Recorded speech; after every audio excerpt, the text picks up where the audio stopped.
Fala galera, tudo bem? Rui aqui. Vamos continuar nosso estudo de lógica. Hoje tentando fazer as respostas, responder as perguntas do capítulo 3, né, que é sobre juízos e proposições. Então a primeira pergunta era: comente as duas afirmações. Juízo é a síntese de dois conceitos. Juízo é um ato de divisão mais do que de síntese. Então, duas afirmações que parecem meio contraditórias, né? Eu procurei no livro só para vocês terem a base de onde que eu tirei essa resposta. O Padre Jorge pega, ele diz assim: São Tomás segue Aristóteles no livro, eu acho que é essa citação que ele colocou, acho que é livro 5 da Metafísica, capítulo 4, né? Metafísica de Aristóteles. Então ele fala que o ser, né, o verbo ser, o é da cópula, né? O homem é mortal, por exemplo, né? Então esse ele significa a verdade da síntese contida no julgamento, né? Então ele dá a entender que esse representa uma síntese, né? Então o juízo representa uma síntese. Então eu coloquei: o juízo requer a união de dois conceitos, né? Ou seja, dizer que um objeto possui uma certa característica, né? Essas coisas estão unidas, estão juntas, né? Está junto com o homem ser mortal, né? Pertence ao homem ser mortal, ou alguns falam convém ao homem ser mortal, no sentido de que vem junto, né? Convir. E aí eu coloquei: no caso do negativo, nós negamos essa síntese, né? Ou, E aí eu coloquei assim também: o juízo parece, aqui tá errado, né? Parece uma divisão, pois estamos afirmando que uma característica. Desculpa, o juízo parece uma união, pois estamos afirmando que uma característica está em um objeto. Porém, do ponto de vista do objeto, coloquei parece a divisão dele em suas partes, né? Então, homem, ele é mortal, né? Parece que ele é racional, ele é animal, né? Então parece que você está meio que dividindo eles em na série a gente falou que seria partes metafísicas, né? Então, por exemplo, homem, animal, ser vivo parecem partes metafísicas do homem. Então, nesse sentido, parece que você está dividindo ele, né, em partes. Mas a gente divide, mas a gente também não está separando, né? A gente reconhece que o homem é mortal, o homem é animal. Então, faz mais sentido entender o juízo como uma síntese de dois conceitos, né? Que é a citação de Aristóteles, né? Aí explica o significado lógico da cópula. Nós falamos, né? É, o significado da cópula está em unir o sujeito e o predicado, da afirmação da característica como pertencente ao sujeito, e forma um ato único em que se diz algo, né, desse sujeito.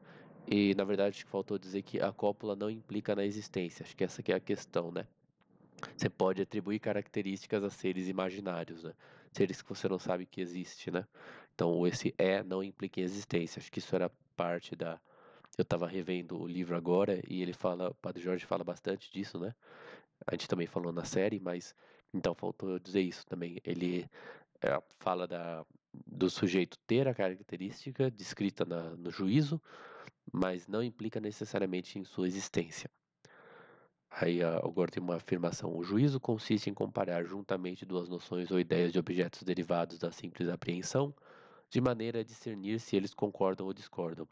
Examine criticamente e indique cuidadosamente a relação que você acredita existir entre as noções de juízos e inferências. Eu acho que eu nem comentei nada a respeito, eu acho que, né, tá certo. As nossas ideias vêm da simples apreensão, né? Aristóteles falava: não existe nada no intelecto que não esteja antes nos sentidos. Então, da simples apreensão a gente aprende, né, algumas ideias, e talvez esse problema em comparar juntamente seria que dá a impressão de que é só analítico, né? Quer dizer, você olhando para uma ideia, olhando para outra, você percebe que as duas estão juntas. Às vezes você não pode fazer isso, né? Você tem que ir numa coisa real e falar: beleza, no mundo real esse objeto possui essa característica, né? Então, nesse sentido, se esse comparar juntamente teria que olhar também para a realidade, né? Porque algumas proposições a gente não consegue saber só pela análise das ideias. Então, teria isso. Então, juízos e inferências. Aí a inferência seria a relação de dois juízos, né? Discuta a significância para os fins lógicos da distinção entre juízos analíticos e sintéticos. Eu coloquei para os juízos analíticos, bom, qual a significância. Bom, para os fins lógicos, eu pensei que seria assim: Os juízos analíticos basta conhecer o sujeito e o predicado para saber se a proposição é verdadeira ou não. E o mesmo não ocorre para os juízos sintéticos, né? A gente tem que encontrar no mundo real coisas em que esses dois conceitos estejam presentes ou ausentes para a gente chegar a alguma conclusão de se essa, se essa proposição é verdadeira ou não, né? Então, qual é o significado exato de algum no juízo lógico? Indica não se tratar necessariamente da totalidade de algum sujeito, do sujeito, né? Quer dizer, quando a gente tem uma proposição como todos os homens são mortais, a gente pode dizer também que alguns homens são mortais, né? Então é uma parte indeterminada de ah, de algum objeto, né? De algum conjunto, a gente poderia dizer, né? Ele falou: expresse as seguintes sentenças em forma lógica. Quando um homem mira cegamente, ele às vezes acerta o alvo. Eu coloquei, então, quando um homem mira cegamente, algumas vezes eles não são atingidores do alvo, né? Na verdade, quando os homens miram cegamente, algumas, algumas vezes não são atingidores pode ser, que às vezes ele acerta o alvo, então algumas vezes ele é atingidor, na verdade é acertador do alvo, né? Tem que colocar, na verdade, no presente e tem que ter assim, sujeito, cópula, predicado, né? Então, na verdade, eu coloquei porque quando ele está dizendo ele algumas vezes acerta o alvo, ele está querendo dizer que ele não acerta sempre, né? Então, eu coloquei algumas vezes ele não atinge o alvo, né? Ele não é acertador do alvo. Isso que ele está dizendo, né? Se você mirasse certo, né? Talvez você acertaria sempre, mas como você mira cegamente, você não vai acertar sempre, né? Então, algumas vezes você não acerta, por isso eu coloquei assim. Aí ele fala, poucos homens conseguem o que querem. Aí, assim, nessas proposições que tem poucos, né? A maioria, o Padre Jorge fala para só colocar alguns, né? Então, como não são todos, você coloca alguns. Mas não sei por que não colocar os homens que conseguem o que querem não são a maioria dos homens, né? Mas o Padre Jorge gostaria que colocasse assim. Poderia colocar assim também, né? A maioria dos homens não são conseguidores das suas vontades, mas ele gostaria que ficasse poucos homens são conseguidores do que querem, tá? Então eu não entendi por que não colocar junto colocar a maioria, né? Ou seja, no sujeito aqui. Talvez tenha um problema pode ser, não é qualquer maioria dos homens, bom, não sei, né? Porque poderiam ser maiorias diferentes, né? Podem ser, parece que não, né? Mas ok. Então eu coloquei assim, mas o Padre Jorge gostaria algo do tipo, poucos homens são, não, alguns homens são conseguidores do que querem. Aí nenhum escocês precisa se alistar. Aí os escoceses não são alistáveis, né? Isso era tipo umas frases que colocavam quando você não queria, por exemplo, não sei se isso é óbvio para todo mundo, né? Mas isso é meio coisa de inglês, de americano, né? Você não queria que um escocês, você tinha uma vaga de emprego e você não quer que nenhum escocês, você não vai contratar escocês, você não gosta deles, então você fala, nenhum escocês precisa se alistar, né? Ou se aplicar, porque aí você, ó, não vou te contratar mesmo, então não venha, né? Aí muitas flores nascem para avermelhar sem serem vistas. Aí eu coloquei as flores que nascem para avermelhar sem serem vistas não são poucas, né? Tudo bem que aí poderia ser também, esse não são poucas, podem ser todas, né? Mas teoricamente seria o certo, né? Segundo o Padre Jorge, seria algumas flores são nascidas para avermelhar sem serem vistas. Aí uns poucos marinheiros foram salvos, seria alguns marinheiros são salvos, né? Apenas homens podem ser membros do parlamento. Eu coloquei nenhuma mulher é possível membro do parlamento. Explique a distinção entre proposições complexas e compostas e mostre a importância dessa distinção. As complexas possuem termos de muitas palavras, né, que são chamados termos complexos, daí o nome, enquanto as compostas possuem mais de uma proposição sob a aparência de uma única. Então a diferença seria essa, né? Na verdade, a, a composta, então, na verdade, são duas proposições. Esse é a diferença principal. E aí fica difícil, né? Porque você tem que analisar duas proposições juntas, né? Enquanto na complexa você segue o procedimento normal de analisar só essa proposição. Não dê o sentido de cada uma das seguintes sentenças, de maneira a mostrar sua qualidade e quantidade. Eu acho que esqueci de mostrar qualidade e quantidade, né? Mas eu falo agora. Seria nenhuma notícia é boa notícia, né? Isso é bem interessante porque é meio que dependendo de como você lê, é meio que um paradoxo, né? Nenhuma notícia, não tem como é que não ter notícia é uma notícia, né? Nenhuma notícia é uma boa notícia, nenhuma notícia é uma notícia, então não ter notícias é notícia, né? Fica meio que um paradoxo, mas isso é mais ou menos como quando a gente fala, que estava em inglês o original, né? Mas esse é como a gente fala em português, que notícia ruim viaja rápido. Acho que tem uns ditados assim, né? Mas seria basicamente assim, se tivesse alguma notícia ruim, a gente estaria sabendo, né? Então, se não estamos sabendo nada, é uma boa notícia, né? Então, se tá tudo funcionando do jeito certo, né? Então, é isso que ele está querendo dizer. Então, eu coloquei, não ter nenhuma notícia é uma boa notícia, né? Então, seria, é em si mesmo uma boa notícia, né? Então, na verdade, a qualidade seria, para mim, seria positiva, né? Porque o não ter notícia, né? É alguma coisa, né? É uma boa notícia. Então, qualidade afirmativa, né? E aí a quantidade parece que ela tá meio indesignada, né? Mas seria um tipo de universal, né? Quando a gente não coloca a quantidade, geralmente é um universal, né? Então, por exemplo, assim, todos os casos de não ter nenhuma boa notícia é um caso de boa notícia, né? É interessante que o pessoal da lógica mais clássica, né? Clássica no sentido de moderna, né? Lógica do século XX, né, final do XIX, eles têm umas linguagens para trabalhar ah, com autorreferência, né? Aquele paradoxo de Russell, que é o paradoxo do barbeiro, que não.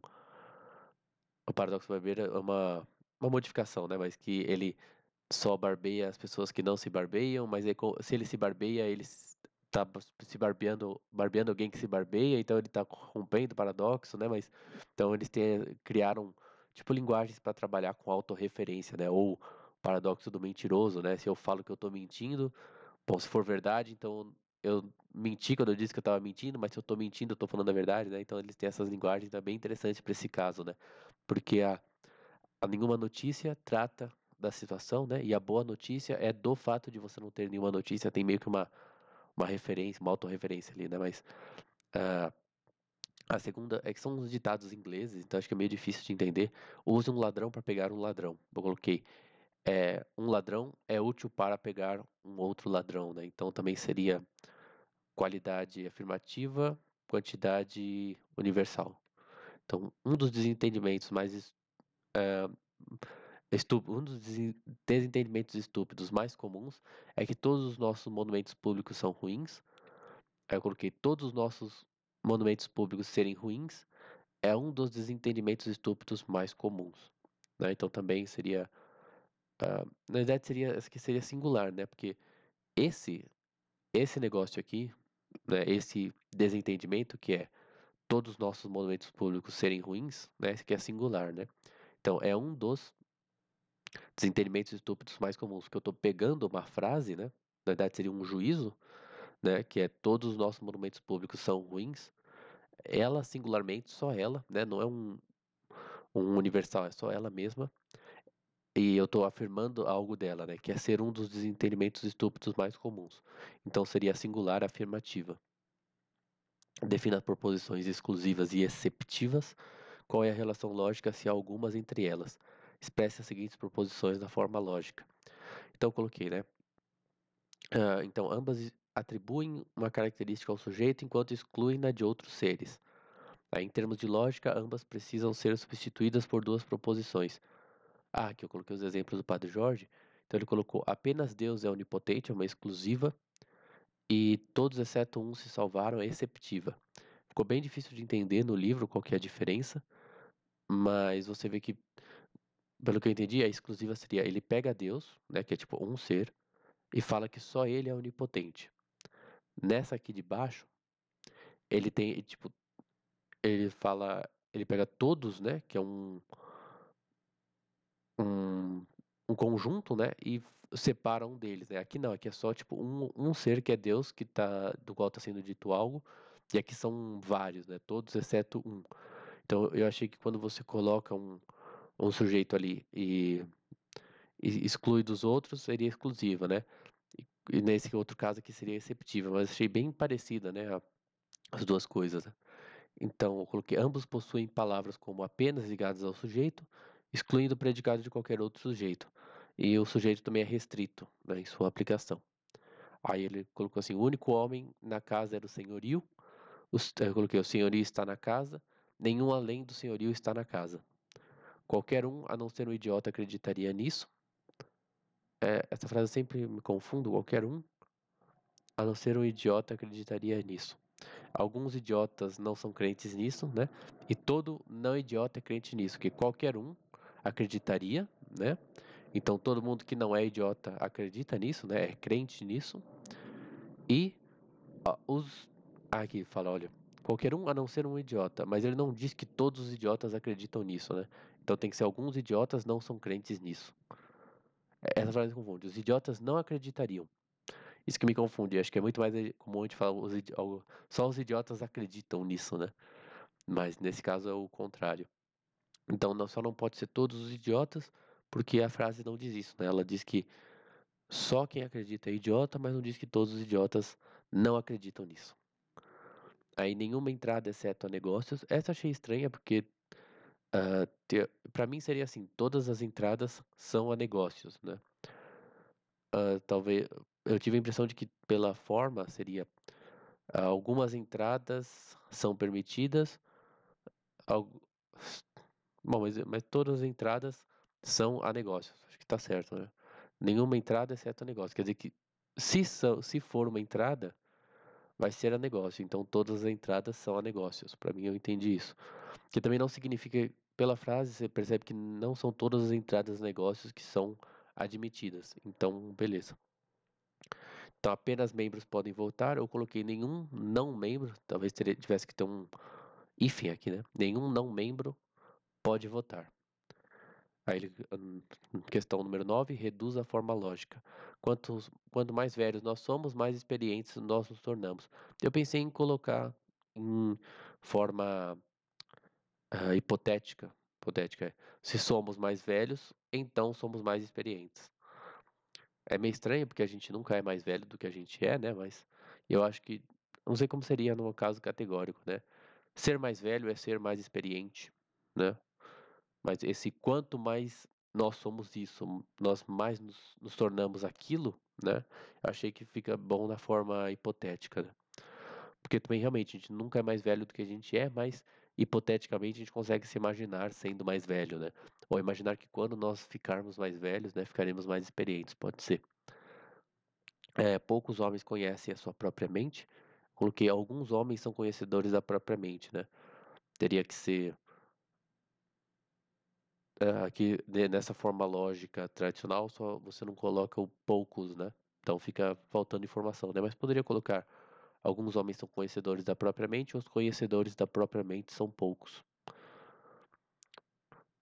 Então, se apenas crianças são admitidas, nenhuma não criança é admitida.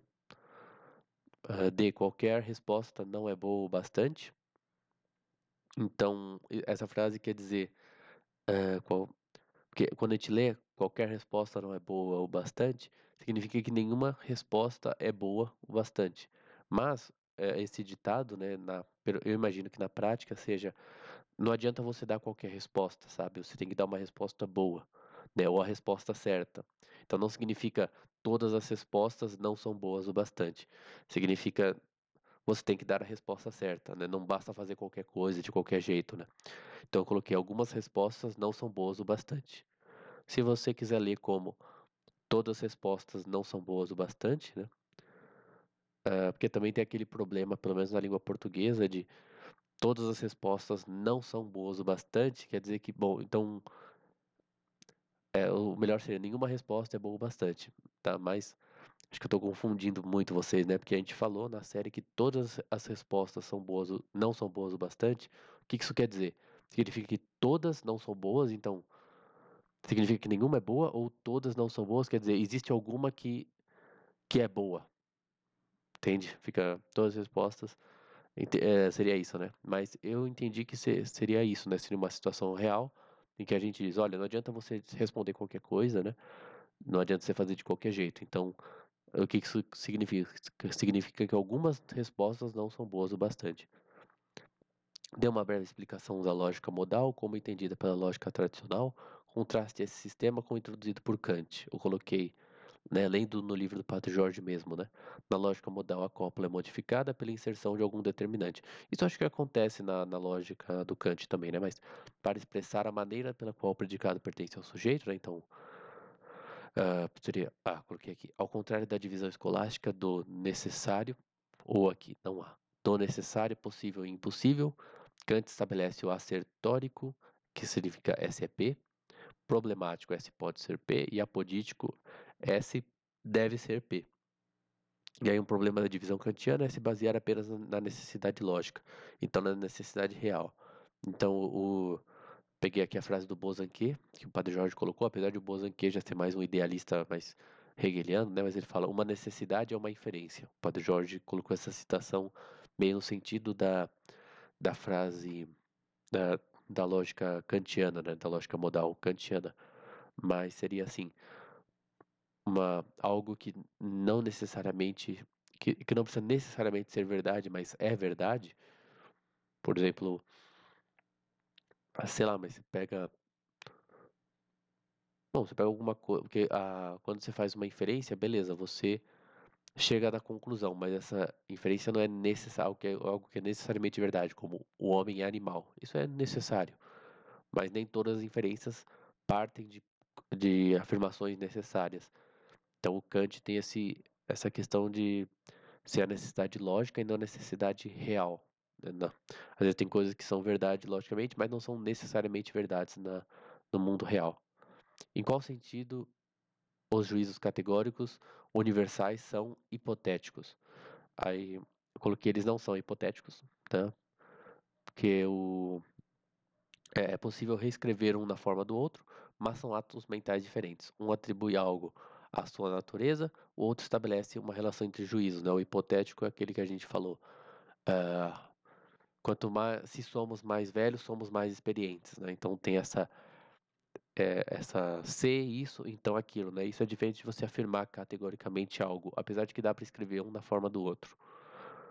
Aí então foi isso, galera. Esse aqui vai ser a thumb do vídeo.